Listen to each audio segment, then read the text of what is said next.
महाराज जी सारे रास्तों का अंतिम जो मंजिल है, लक्ष्य है, वो तो भगवान के चरण कमल ही हैं। पर आश्चर्य है, जिनके चरणों में टेढ़े बेढ़े सब रास्ते अंतिम में चलकर पहुंचते हैं, वो प्रभु स्वयं ही रास्ता पूछ रहे हैं कि हे महर्षि, आप हमारा मार्गदर्शन कीजिए, हम किस मार्ग से अपने गंतव्य तक पहुंचे।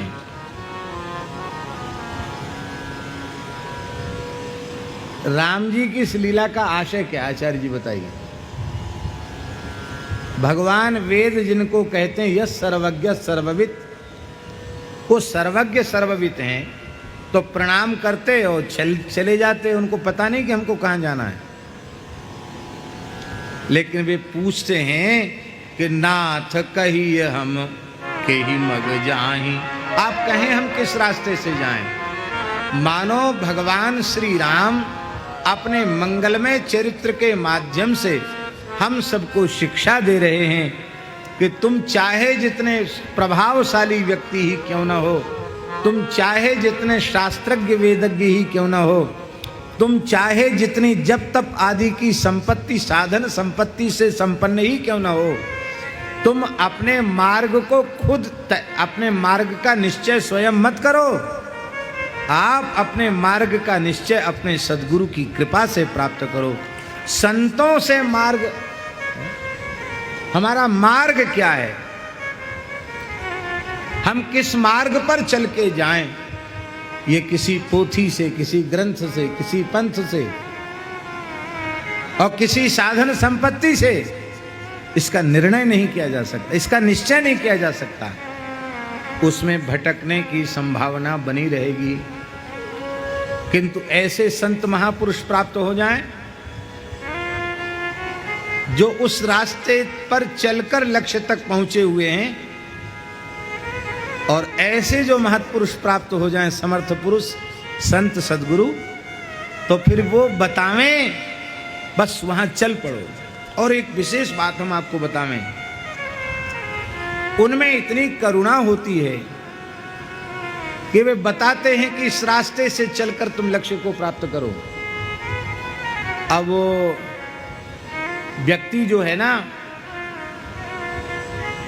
वो ऐसा है अयोग्य अपात्र कुपात्र कि वो तो सुन के ही रोने लग गया। बोले महाराज आपने खूब बताया, पर हम तो भटक जाएंगे, हम तो भूल जाएंगे।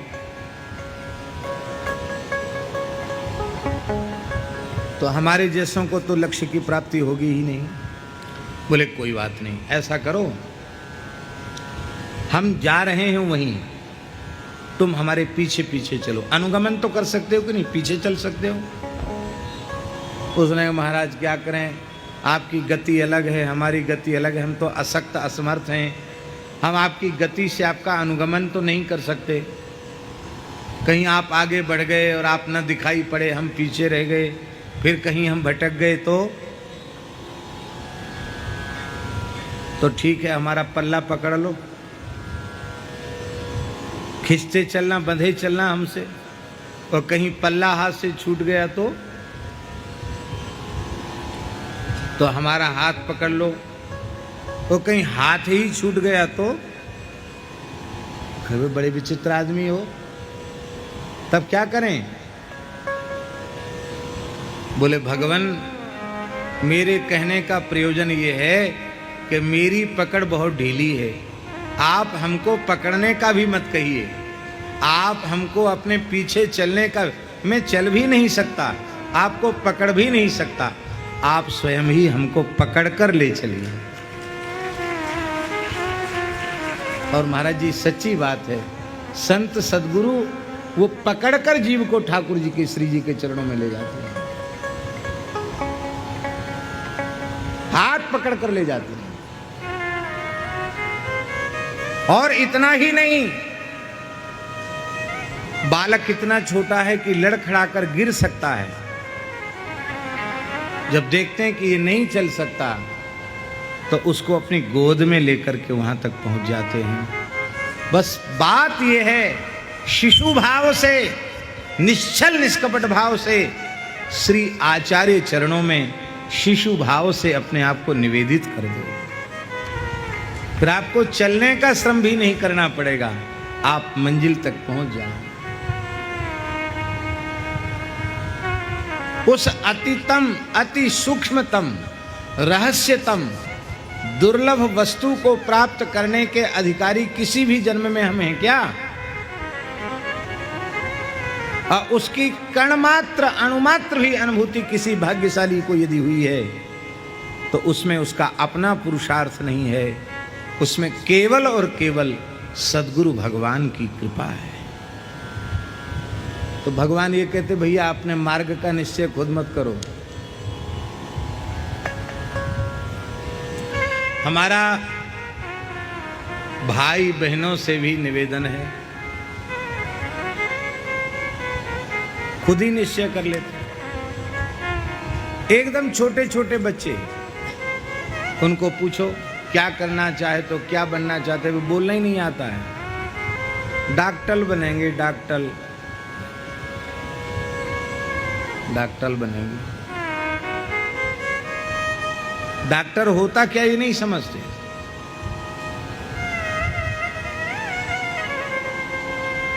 हमारे कहने का आशय ये है कि लौकिक व्यवहार के क्षेत्र में भी आपके पूज्य पिता माता जो आज्ञा दें और जिस लौकिक लक्ष्य को निर्धारित करेंगे, बेटा तुमको वहां तक पहुंचना है, वहां आप लौकिक लक्ष्य को बना करके चलेंगे तो अपने से बड़ों का दिशा निर्देश प्राप्त करके उनका आशीर्वाद लेकर चलेंगे तो वो ऊंचे से ऊंचा पद प्रतिष्ठा आपको दुर्लभ नहीं रह जाएगा। और अलौकिक संत हैं, अलौकिक सद्गुरु हैं, ये तो लौकिक हुए माता पिता शिक्षक आदि, तो इनके दिशा निर्देश में चलकर आप लौकिक लक्ष्य को प्राप्त कर सकते हैं। तो पूज्य संत सद्गुरु के दिशा निर्देश में रहकर क्या आप अपने जीवन के चरम अलौकिक लक्ष्य को प्राप्त नहीं कर सकते? अवश्य कर सकते, इसमें कोई संदेह नहीं। इसलिए भगवान कह रहे हैं कि साधन पथ का निश्चय स्वयं मत करो, साधन पथ का निश्चय संत सद्गुरु जो कह देवें उसे ही करो।